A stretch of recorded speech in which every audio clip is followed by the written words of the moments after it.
আমাদেরকে প্রথম দাওয়াত দিতে হবে তাওহীদের দিকে।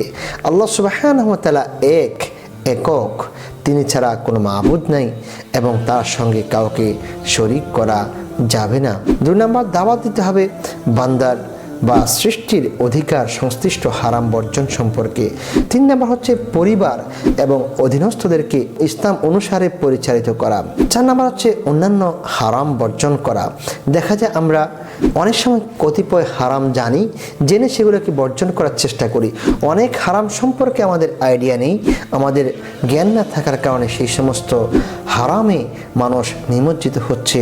5 নম্বর হচ্ছে পালনীয় ফরজ ওয়াজিবগুলো আদায় করার ক্ষেত্রে আল্লাহ সুবহানাহু ওয়া তাআলা যে সমস্ত ফরায়েদ ওয়াজিবগুলো আমাদের উপর অবধারিত করেছেন, সেই সমস্ত বিষয়গুলো আদায় করার ক্ষেত্রে মানুষদেরকে উৎসাহিত করা।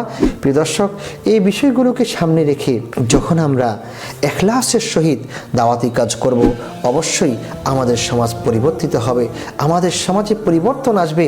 আমাদের সমাজের লোকেরা ইসলাম, কোরআন এবং সহিহ হাদিস অনুধাবন করে তারা সঠিকভাবে তাদের জীবনে বাস্তবায়ন করার চেষ্টা করবে এবং এর মাধ্যমেই সমাজ পরিবর্তিত হবে, সমাজের পরিবর্তন আসবে।